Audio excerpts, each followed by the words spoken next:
Hello, and welcome to the Narrowing Path, walking the spiritual walk. My name is Stephen Einstein. Thank y'all for joining me today for another wonderful reading by James Allen, Daily Meditation book. I'm looking forward to this one. Yesterday was a great one, and it was a lot about how we hold on to our opinions and kind of define ourselves by our opinions. So, which is something we don't often think about. So it was nice to actually hold on to that one and think and like mill that one over a little bit to see how it affected my life, played in my life, and just to take a different perspective. So I am looking forward to today's. This will be fresh to you and fresh to me, of course. So get my genuine response, reactions, observations, and what I relate to about the reading. So here we go. This is May 8th of James Allen's Daily Meditations. A man can learn nothing unless he regards himself as a learner.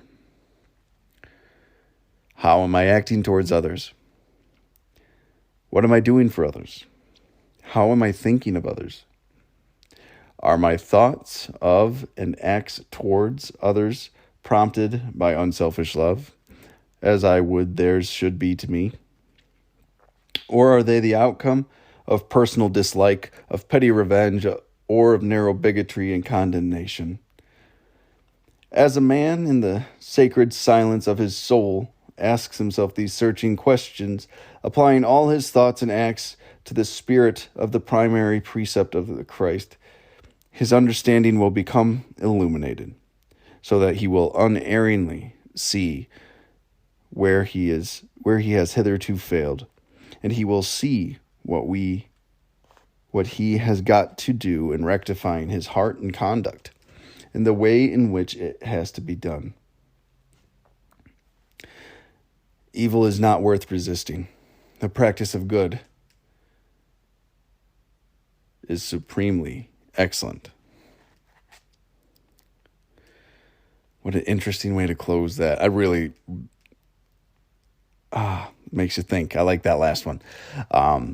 This is like an inventory you get to do. This is a spiritual check, a daily questions, a daily perspective, right? These are things we get to do moment to moment, hour to hour, day to day, to check on how we're doing, what we're thinking of, who are we serving, and how can we correct it if we need correction, right? Because there's only one right way to think. There's only one right perspective to take when dealing with other people, when engaging in interactions with others, and how we think about other people. Anything besides that usually is self-serving. So, these are meditations that I look for because they're different ways to give me the ability to check myself. These are tools in our toolbox of living a spiritual lifestyle, right? These are questions that if we answer honestly to, will give us guidance as to where we need to grow and where we need to put some work in, potentially at least. So let's go ahead and we'll start this one again. The first line: a man can learn nothing unless he regards himself as a learner. Again,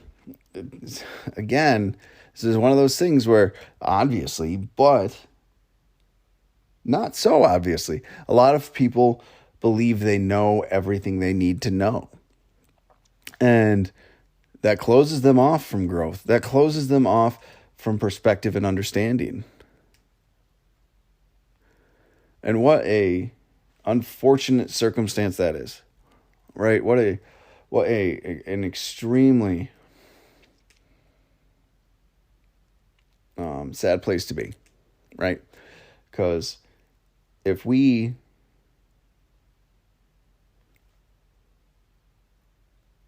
can't learn, if we don't continue to be open-minded to growth, we just die. We become rigid. What's the saying? Like, you can't fill a full cup, or there's something to that effect, right? You can't put anything into what's already completed, what's already filled. So here we go. Here's the questions part of this that I really enjoy. How am I acting towards others? How are my actions, right? What are my actions saying? Like with my interactions with people. because that'll show a lot about how we're doing spiritually, right? Are we being resentful and angry, short-tempered, frustrated? Are we being loving, kind, joyous, happy, engaging? What am I doing for others? If you take an honest look at your life and you find you're only doing things to serve yourself, there's a problem. Or there's something at least to look at and something to work on and something to potentially give you a foothold to grow with, right? It gives you a opportunity to bring something different into your life, which is very, very important. Very important. So, what I'm doing for others, our selfishness and self-centeredness, at least my own, can really sneak in on me sometimes, and I don't realize that I'm doing it. And this one, how am I thinking of others? This is huge, because we can try to fake a persona through our actions and our external presentation. But the big thing we have to ask ourselves is, if we are truly walking this walk, if we are truly trying to live this spiritual life and a righteous and loving life based on truth, what are we thinking of others? Are we being resentful and judgmental? Are we pitying and belittling?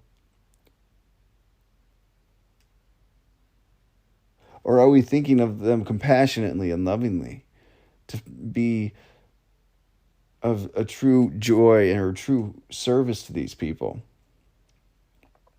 Everyone in our lives. Are we constantly finding fault?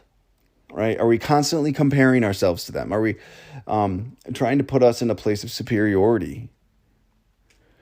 How am I thinking of others? That's a huge check to take. That's a huge personal accountability to actually do. And when you can do that and honestly answer it and understand that love is the only way we should be looking at, love is the only lens we should use to look at people through. That's where all goodness comes from. It'll change. It'll change how we interact. This is the longer portion of this main body. Are my thoughts of and acts towards others prompted by unselfish love? So do they originate from unselfish love? As I would theirs should be to me.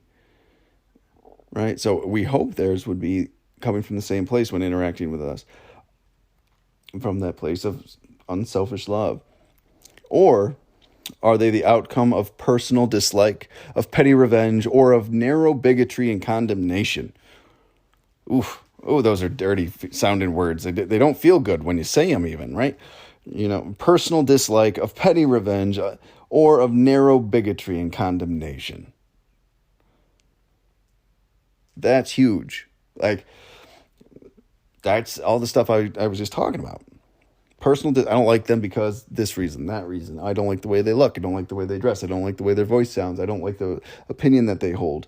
Oh, and they were petty revenge. They did this to me. Can you believe that? They deserve to be treated this way. Narrow bigotry. Oh, that just unjustified dislike of another person just based on a purely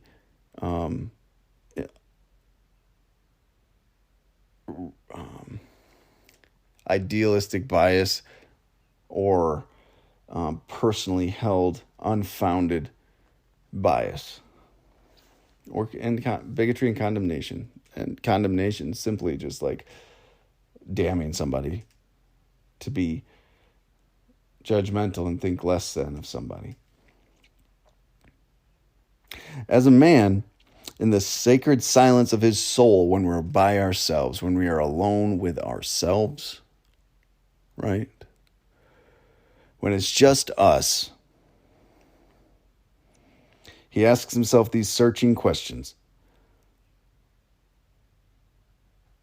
So when you're alone with just you and you're having that quiet time and you're just with yourself, ask yourself these things. You might be surprised the answers you get. That's the interesting thing about this. You might not realize or expect what might come out or what might come forward.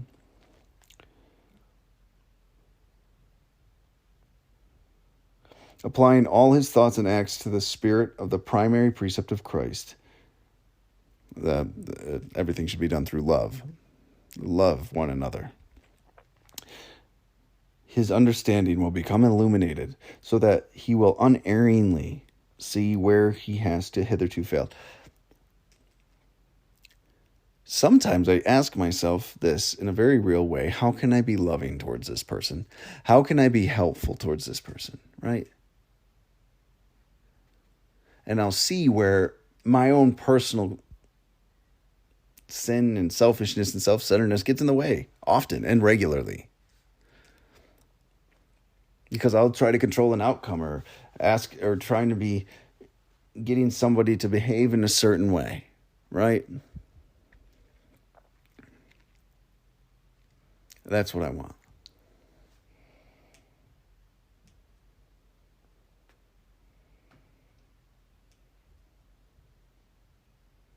It's pretty impressive to see how much I actually get in the way of my own progress.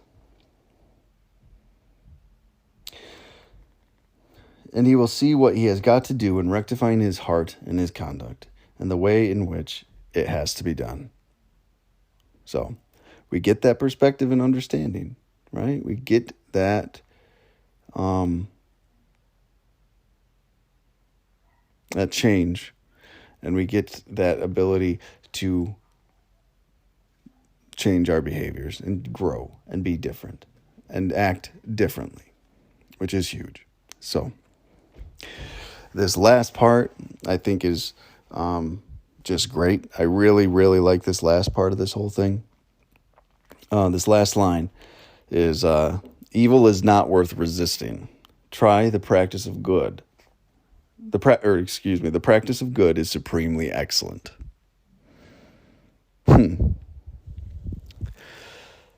Right. So trying to fight our own selfishness usually won't work for too long. That I've talked about it before on this podcast. That forced external change does not stay with us if we do not change our desire to practice good. The practice of the good is supremely excellent. When we change that desire, we purify our thoughts about a situation, we purify our intentions, right? Suddenly, we're not resisting evil, we are doing good. There's a very big difference, and I didn't know that. I didn't know that for a long time, that I wasn't just trying to stop being bad. I had to have something else to replace it with. I had to replace all of my old behaviors with new behaviors. I had to have a different skill set. I had to, instead of lying, I had to be honest. I had to have principles to practice. I had to have behaviors to engage in. It's a whole different thing. So, what a great reading today was. Please, I hope anyone that hears this, take these questions and take some time by yourself and truly, deeply ask yourself these things to give yourself the opportunity to grow in your own spiritual journey. And that's what this whole podcast is about, is taking the lessons that were written by this author, by James Allen, and the other authors that will eventually come into play in this podcast, and incorporating them into your life and having this spiritual growth and these spiritual checks. It's crucially important for our own well-being to continue to grow in our own spiritual path. So, thank y'all for joining me again today. Absolutely loved today's reading. I hope everyone else did. I'm probably going to re-listen to this one again just to hear it all go again, or I'll read the reading again. So, just fantastic. Thank y'all so much for joining me. I'm looking forward to tomorrow's, and until next time, thanks.